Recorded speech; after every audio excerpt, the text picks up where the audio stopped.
up, guys? Welcome to Gameday Everyday, man. I'm Jackson. This is Tyler Gus. This is Gameday Everyday. What is this? I think it's 16, right? 16? I had 15. It's too many numbers, man. We're getting up there. But,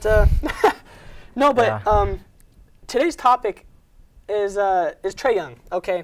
Trae Young is going on a tear right now, and everyone's saying he might be Rookie of the Year. Are you kidding me right now? I mean, he's played so amazing these past couple months, and I think the only reason, first of all, is the media. Okay, I can understand that, but Luka Doncic is he played in the EuroLeague, already a champion, MVP, basically made the All-Star game, almost made it. I mean, averaging 20 points. But here's the thing. Trae Young, so I'm going back to my point about media. Okay. Luka Doncic has been so heavily loved by the media and has been so favored. I mean, we saw that by the voters' polls. We saw that by the fan vote. Everyone loves Luka. But, the guy who was traded for Trae Young. Mm-hmm. And I think, Trae Young plays for the Atlanta Hawks, which are one of the worst teams in the league. A team that is not that exciting to watch unless you're only watching for Trae Young. Yeah, they have other players like John Collins. The Mavs are fun to watch. It's the Mavs. I mean, they just have a fun roster, or at least they used to until they blew it up. But I think now that the Mavs are starting to slowly go back on that decline for tanking, mm-hmm.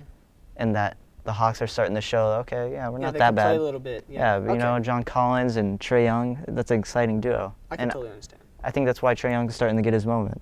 Yeah. I mean, just this year alone, he's shooting .335 from three, or 33%. Yeah. So that's pretty good. It's good, but it's also bad.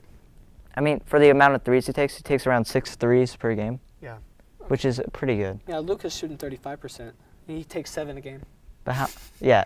Huh. So he's very inefficient. He needs to work on it. Yeah, and I mean, Trae Young, he's slowly, and it's not like he's been playing well all year. It's January and February mainly. I mean, he dropped 49 the other week, which is super impressive. I mean, even though it was on the Bulls, that's still 49 points. That's pretty hard to do in the NBA. And I got ejected the other day for staring.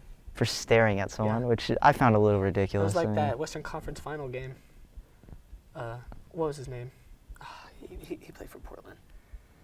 Who are you talking about? Marcus Aldridge?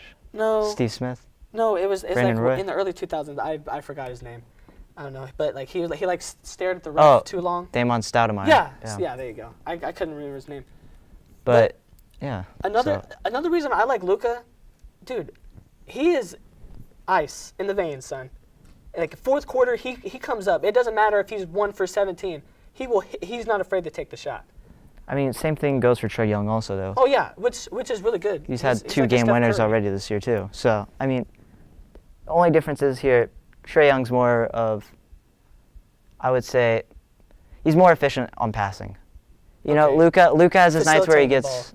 Luka has his nights where he's like, 4 assists, 5 assists, that's pretty cool. And then on a nightly basis, this man's dropping averaging 5.5. And Trae Young's averaging 8, which is 3rd in the league for total assists this year, which is pretty impressive, especially for a rookie. That's great. That's some Jason Kidd type stuff. Yeah, it's kind of what he plays like too. I mean, even though, would you compare him to Jason Kidd though? It's more of a Curry type thing. I see him more as a Steve Nash. So he gets he gets the job done on points, but he doesn't also just only shoot. He passes both sides. Yeah, he facilitates the ball. At least he tries to play both sides on defense. Yeah, for sure.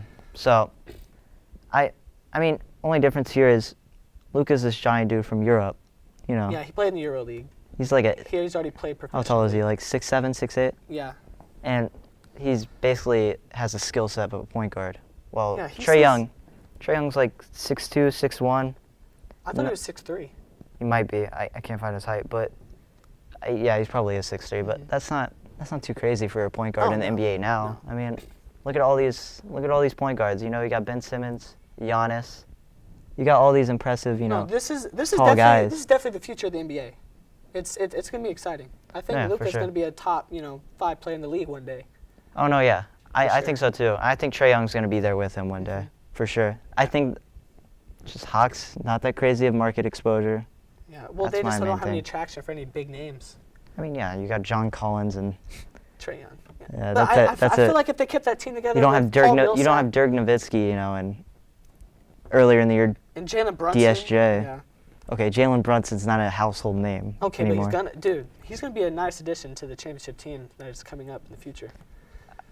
Yeah, I'll be a solid role player off the bench. I want him to start. If we get Ja Morant in the first round, I think the Mavs could. I don't know. I like Brunson. Especially with this next upcoming draft. If the Mavs drop to a top 5 pick, they get that pick from that'd be great. Atlanta nonetheless. So I think if they have that top 5 pick, they should, Get a point guard.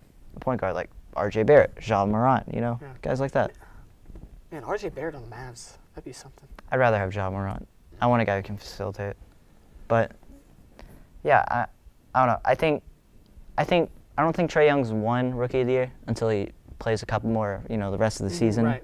like this well that he's been playing lately. I mean, the Mavs have just been struggling so bad, and I think that's why people are kind of looking at Trae now because they've had a few more wins since the All-Star break Oh, yeah, and everything like that. exactly. So. If Trae Young keeps playing and averaging 25 per game for the rest of the season, I could see him winning Rookie of the Year. Okay. I really could. Because that assist puts him over the edge. I mean, of course, he's not going to get boards. He's averaging 3, which is all right for a he's 6'3" guard. Yeah, I mean, Curry does, He's playing his role, but still. No, I like Luka, man. NBA is getting exciting. Playoff time is almost here. Yeah, we'll talk about that in some future episodes when that So comes around. I guess this concludes today's episode. We just talked about Trae Young and Luka Doncic and how they're great rookies in the NBA. So our social media should be somewhere here over there. So go ahead and follow that, and also leave some comments for us to read. And if you have any questions for us to answer, like any sports question, or tell us what you think about Trae Young or Luka Doncic. Yeah. So just let us know who you think your Rookie of the Year is. Yeah, we want to hear. So that's Tyler. I'm Jackson. It's Game Day Every Day. We'll catch you in 17.